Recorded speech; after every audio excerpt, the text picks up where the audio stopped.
ఈ కార్తీక మాసంలో శ్రీశైల మహాక్షేత్రంలో మహారుద్ర యాగం మీ గోత్రనామాలతో నిర్వహించడం జరుగుతుంది. పాల్గొనదలిస్తే వెంటనే సంప్రదించండి. ఓం నమ శివాయ నమ. జాయ్ కొండదేవత అమ్మవారు సమ్మక్క తల్లి సారలమ్మ తల్లి కొండదేవత అమ్మ పలుకు జగతమ్మ పలుకు కొండదేవత పలుకు జాయ్ కొండదేవత అమ్మవారు. ప్రజలందరికీ నమస్కారము. శ్రీ క్రోధినామ సంవత్సరం 2024 నవంబర్ మాసం వృశ్చిక రాశి. ఈ వృశ్చిక రాశి ఫలితాల్లో అదృష్ట యోగము, లక్ష్మీ యోగము, స్థాన యోగము, ప్రభయోగము, దశయోగము. దశయోగములో చూసుకుంటే ఈ జాతకంలో ఉండవలసిన వాళ్ళకి అనుకోకుండా ఊహించని మలుపు, ఊహించని అదృష్టము, ధన అదృష్టం అనేది రాబోతుంది. అంటే వీళ్ళు ఊహించని, వీళ్ళు చేసే పనిలో కానీ, వాళ్ళ వ్యాపారంలో కానీ, వాళ్ళు చేసే బిజినెస్లో కానీ, చేసే రియల్ ఎస్టేట్లో కానీ వాళ్ళకి అనుకోకుండా అకస్మాత్తుగా ఆ అదృష్ట ధనయోగ ప్రాప్తి అనేది వచ్చి పడిపోతుంది. అది స్త్రీ రూపమైనా కానీ, పురుష రూపమైనా కానీ, అది వీళ్ళకి ఏదో ఒక విధంగా అదృష్ట గడి అనేది లక్కు లాంటిది వీళ్ళకి రాబోతుంది. అది ఊహించరు, ఊహించుకుంటే అది వీళ్ళకి ఎదురయ్యే మార్గాలు ఉన్నాయి. మరి ఇలా ఆరోగ్యపరంగా చూసుకుంటే చాలా వరకు జాగ్రత్తలు కొన్ని పాటించాల్సి వస్తుంది. రెండవది విద్య పరంగా వీళ్ళకి కొన్ని మార్పులు, కొన్ని చేంజెస్లు, ఏది వ్యాపారంలో బిజినెస్లో కొత్త కొన్ని పనులు, కొత్త వ్యాపారాలు, కొత్త బిజినెస్లు స్టార్ట్ చేయాల్సినవి కూడా ఇలా యోగంలో కనబడుతుంది. మరి ఈ నెలలో బంగారం విశేషాల్లో చూసుకుంటే బంగారం కొనటం కానీ తీసుకుంటే కొన్ని గృహాలు అంటే ఇల్లులు, అవి కొన్ని ఇల్లులు కానీ, కొన్ని స్థానాలు కానీ, కొన్ని భవంతులు కానీ కొన్ని తీసుకోవాలి. వీళ్ళకి ఈ నెలలో తీసుకుంటే మంచి అదృష్ట యోగాలు, కలిసి వచ్చే యోగాలు కనబడుతున్నాయి. కాబట్టి వీళ్ళకి సంతాన విశేషాలలో, సంతాన భాగ్య విశేషాల్లో కొన్ని దోషాలు కనబడుతున్నాయి. మరి ఆ దోషాల విశేషాల్లో కొన్ని జాగ్రత్తలు కొన్ని పాటించాలి, కొన్ని జాగ్రత్తలు కొన్ని తీసుకోవాలి. కాబట్టి వీళ్ళకి అక్షంతల దోషం అనేది కనబడుతుంది. అక్షంతల దోషం అనగా వీళ్ళకి కళ్యాణం పెళ్ళి అయ్యే టైంలో, వీళ్ళకి ముహూర్తమైన టైంలో కొంచెం ముందు కానీ కొంచెం వెనక్కి కానీ ఆ టయాలలో కొన్ని చెడు అక్షంతలు వీళ్ళ మీద కొన్ని పడుతుంటాయి. అది కొంతమంది గిట్టని మానవులు కానీ, గిట్టని మనుషులు కానీ వాళ్ళకు ఏం చేస్తారంటే, ఈ బాబు అభివృద్ధిగా రాకూడదు, ఇలా సంసారం కరెక్ట్గా ఉండకూడదు, ఇలా పెళ్ళి పటాకులు కావాలనేట్టుగా వాళ్ళు ఏం చేస్తారంటే, కొంతమంది గురువుల దగ్గర పోయి కొన్ని పూజలు గట్ట చేయించుకొని, కొన్ని అక్షంతలతో ప్రార్థించుకొని, వాళ్ళ అక్షంతలు తీసుకొని మనకి కళ్యాణమైన టైంలో కానీ, లేదు ఒక కార్యక్రమమైన టైంలో కానీ, ఒక హోమములో చేసే ఒక పూజా కార్యక్రమాలు చేసేటప్పుడు ఆ అక్షంతలు మన స్థానంలో మన మీద అటక్కన వేసేస్తుంటారు. అది ఎప్పుడు వేసేస్తారో అప్పుడు వాళ్ళకి పెళ్ళైన తర్వాత 3 నెలలు 2వ నెలలో పటాపంచలైపోతుంటాయి, విడాకులకు వచ్చేస్తుంది. ఎందుకంటే ఫస్ట్ బాగానే ఉంటారు, తర్వాత వాళ్ళ విశ్వరూపం, వాళ్ళ నిజ రూపాన్ని చూపిస్తారు. ఎందుకంటే వాళ్ళ క్యారెక్టర్ ఎలాగనేది చూసేదానికి బాగానే కనబడతారు మ్యారేజ్ అయ్యేంత వరకు. మ్యారేజ్ అయిన కాడ నుంచి ఇక వాళ్ళ విశ్వరూపాన్ని చూపిస్తారు. దానివల్ల వీళ్ళకి సంసారంలో భంగం కావటం, ఇబ్బందులు కావటం, మనశ్శాంతిగా ఉండకోకుండా ఉండటం, మానసికంగా ఇబ్బందులు పడటం, ఆందోళన పడటం, ఇలాంటి సమస్యలు చాలా వరకు సతమతం అవుతుంటారు.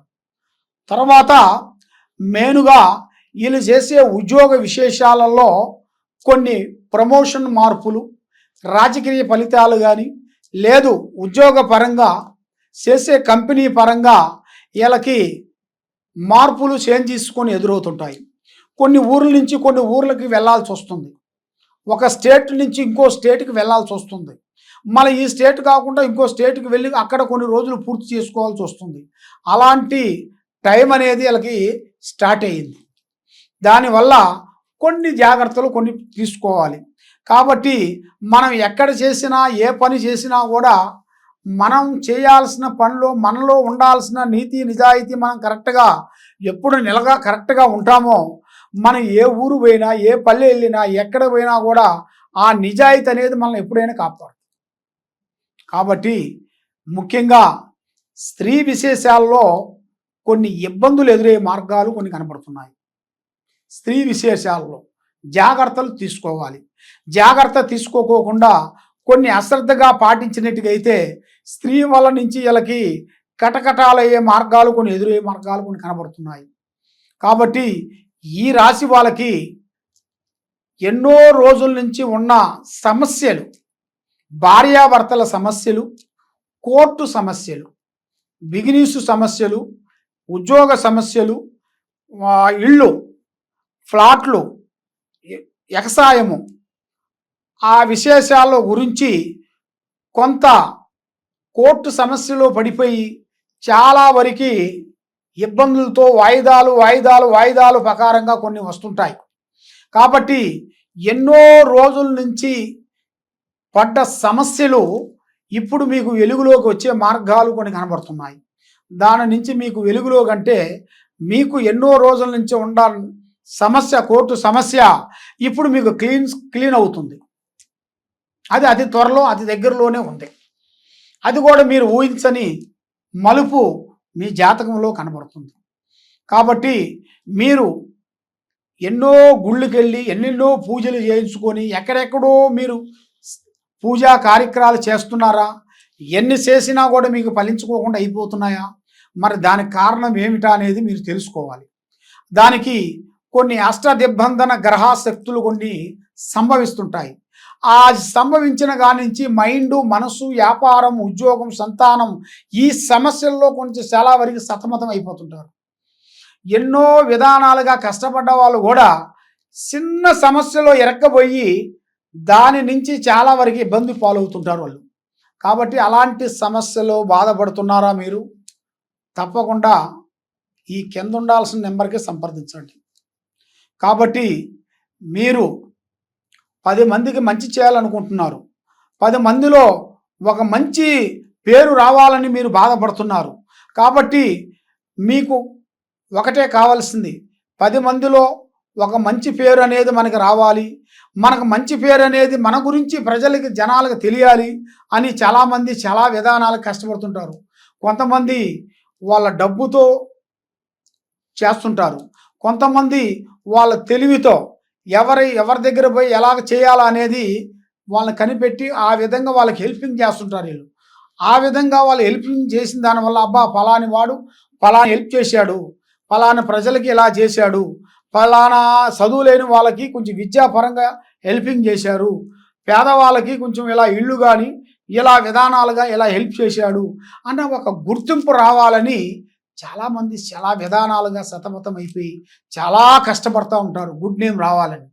కాబట్టి ఈ సినీ ఫీల్డ్ విశేషాల్లో చాలామంది చూడండి ఎట్లయినా మనకంటూ ఒక గుర్తింపు రావాలని పోరాటం చేస్తుంటారు వాళ్ళు. కాబట్టి ఎంత పోరాడినా, ఎన్ని సినిమాలు తీసినా, ఎన్ని నాటికలు తీసినా వాళ్ళకి బ్రేక్ అయిపోతుంటుంది. ఎందువల్ల అంటే వాళ్ళ మీద వచ్చి లేనిపోయిన రీమార్క్ వస్తుంటుంది.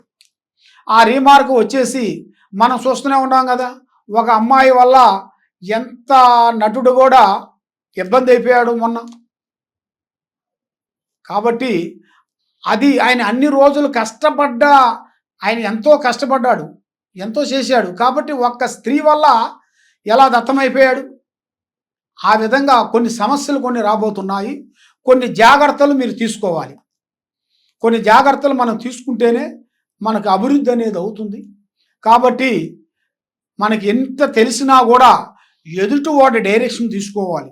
ఎదుటివాడి డైరెక్షన్ తీసుకోకుండా మనం ప్రపంచాన్ని చదివేసేసాము అయిపోయిందిలే అనుకుంటే మనకి విశ్వ గడియలు అనేది ఏ రూపంలో వస్తాయో చెప్పలేము. ఆడవాళ్ళ రూపంలో నుంచి రావచ్చు, మగవాళ్ళ రూపంలో నుంచి రావచ్చు, మనకి చేసే పనిలో నుంచి రావచ్చు, మనం చేసే కంపెనీలో నుంచి రావచ్చు. అలాంటి కొన్ని బ్యాడ్ నేమ్స్ అనేది కొంచెం వచ్చే సిచ్యువేషన్ మీ జాతక విధానంలో కనబడుతున్నాయి. కాబట్టి మీరు కొన్ని జాగ్రత్తలు తీసుకోకుండా ఇంకా మీరు అశ్రద్ధగా మీరు పాటించినట్టుగైతే మీ జీవితంలో మీ లైఫ్లో ఎదగకోకుండా మీరు సిదస్తయ్యే మార్గాలు కొన్ని కనబడుతున్నాయి. దానివల్ల మీరు జాగ్రత్త తీసుకుంటేనే మీకు ఒక మంచి లైఫ్, మంచి కుదురు, మంచి యోగము, మంచి మంచి కార్యక్రమాలు, కొన్ని విదేశాల ప్రయాణాలు కూడా మీకు అతి దగ్గరలోనే మీకు కనబడుతున్నాయి. దూర దేశాల ప్రయాణాలు, తర్వాత మన ఇండియాలోనే దూరప కొన్ని మనం చూసి రావటానికి కొన్ని మన ఇండియాలో వరకు కొంతమంది పోయి వస్తుంటారు. యాత్రలు కానీ, పూజలకు కానీ, పునస్కారాలు కానీ కొంచెం చూసి రావటానికి వెళ్తుంటారు. కాబట్టి ఆ యాత్రలలో కూడా వాళ్ళకి ఇప్పుడు ఒక మంచి అవకాశం అనేది ఒకటి ఉంది. ఈ గడిల్లో వాళ్ళకి వెళ్తే ఇప్పటి నుంచి వాళ్ళకి ఫిబ్రవరి నెల వరకు చాలా వరకు బాగుంటుంది. ఈ ఫిబ్రవరి నెల దాటిన తర్వాత వాళ్ళు ఏ ప్రయాణాలు చేయకూడదు. ఈ ఫిబ్రవరి లోపులోనే వాళ్ళ ప్రయాణాలు చేయాలి. వాళ్ళకి దైవ దర్శనాలు కానీ, కాశీ దర్శనాలు కానీ మీరు వెళ్ళి వచ్చిన తర్వాత మీకు మంచి భవిష్యత్తు అనేది మీకు ఎదురవుతుంది. తప్పకుండా మీరు ఏ కార్యక్రమాలు చేయాలనుకుంటున్నారో, ఏ పని మీరు పోవాలనుకుంటున్నారో తప్పకుండా తొందరపాటు లేకుండా నిదానమే ప్రధానం అన్నారు. ఎత్తనం పైతనమరా అన్నాడు. తొక్కితే రాయి, మొక్కితే దేవుడు. అంటే మనం తొక్కేది రాయి. అదే రాయిని మనం శుద్ధం చేసుకొని పసుపు కుంకుమ వేసుకొని మనం పూజించామనుకోండి దేవుడు.